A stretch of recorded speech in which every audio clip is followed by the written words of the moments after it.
Welcome to our channel. Today we how to manage survey data with SurveyMonkey, quick tutorial step by step clearly. To begin managing your survey data with SurveyMonkey, first, log in to your SurveyMonkey account. Once logged in, navigate to the My Surveys section on the dashboard. Locate the survey for which you want to manage the data. Click on the title of the survey to open it.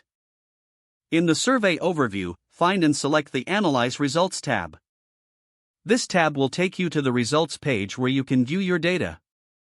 Here, you'll see summary statistics, charts, and responses.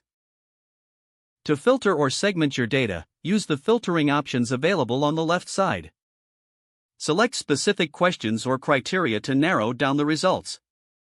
If you want to export your data, click on the Export button located on the results page. Choose your preferred format, such as Excel or CSV. Review the data export options to customize what information is included. Once your selections are complete, click Export to download your data.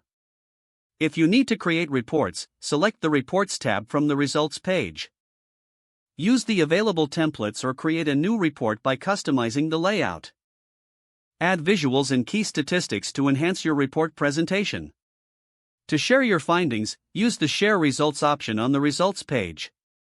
You can generate a link or send invitations via email to collaborators. For advanced analysis, utilize the Crosstab feature to compare responses. Simply select the questions you wish to cross-tabulate and apply your analysis. Review any trends or patterns that emerge from this in-depth view. Regularly check back to update or reanalyze your data as new responses come in. This will help you stay informed on how perceptions or trends may shift over time.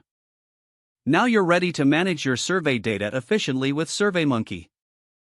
If the page does not load, refresh the browser or try again in a private or incognito window. Make sure you are using the correct email address, then retype it carefully to avoid small typos. If your password is not accepted, use the reset option and create a new strong password you can remember. Check your spam folder for verification or security emails, then complete any requested confirmation steps. Don't forget to like this video and subscribe to our channel for more step-by-step tech guides.